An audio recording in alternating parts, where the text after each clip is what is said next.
коронавирусҳо ин вирусҳое мебошанд, ки ба организм тавассути атса задан, сулфа задан, гап задан ба муҳити атроф паҳн мешаванд.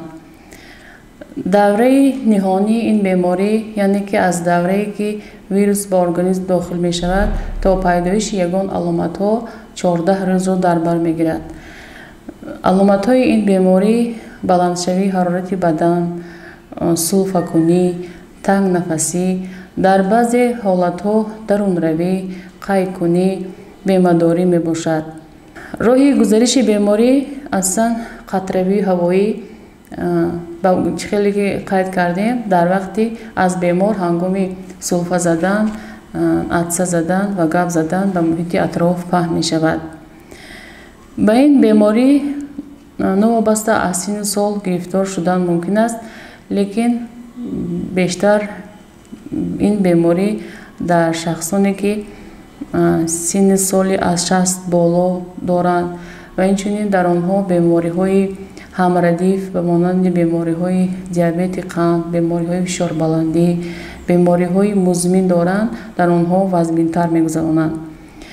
кӯдакон низ ба ин беморӣ гирифтор шуда метавонанд, лекин онҳо бисёртар метавонанд баранда, яъне мечиғи наситил шуда метавонанду худ бемор нашаванд ҳам ин бемориро ба дигарон яъне гузаронда метавонанд.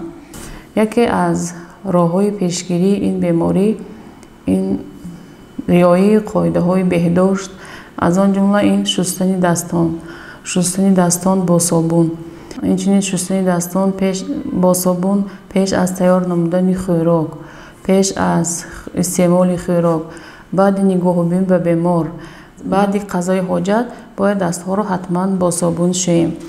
мо бояд кӯдаконро одат кунонем ба ҳамин шустани дастон одат кунонем. дар ҳама хонаҳо бояд ҳамон дар назди дастшӯякҳо бояд ҳамон собуни моеъ, собун бояд ҳама вақт мавҷуд бошад. дигар роҳи пешгирии ин беморӣ ин бастани ниқоб мебошад.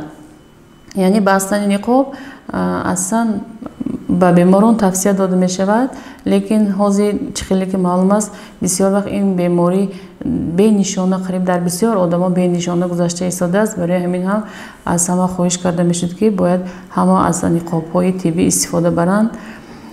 инчунин пӯшидани ниқобҳои тиббӣ на танҳо моро, балки дигаронро низ аз гирифторшавӣ ба беморӣ яъне эмин медорад. дигар роҳи пешгирии ин беморӣ ин риоя кардани фосилаи иҷтимоӣ. чӣ хеле ки дар боло қайд карда гузаштем, вақте ки ин беморӣ бисёртар синни соли ва кӯҳансолу он шахсоне ки бемориҳои ҳамрадиф доранд дар онҳо вазъ мегузарад, бояд ба ҳамин шахсон маслиҳат дода мешавад, ки без зарурият аз хонаҳошон набароянд, дар хона нишинанд. ва инчунин вақте ки ба мағозаҳо мераванд ё ки ба бозорҳо мераванд, ҳатман бояд бо ниқоб бароянд.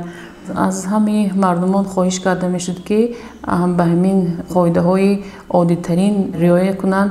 роҳи асосии пешгирии ин беморӣ ин дастони тоза, истифодаи ниқоб ва риояи фосилаи иҷтимоӣ мебошад.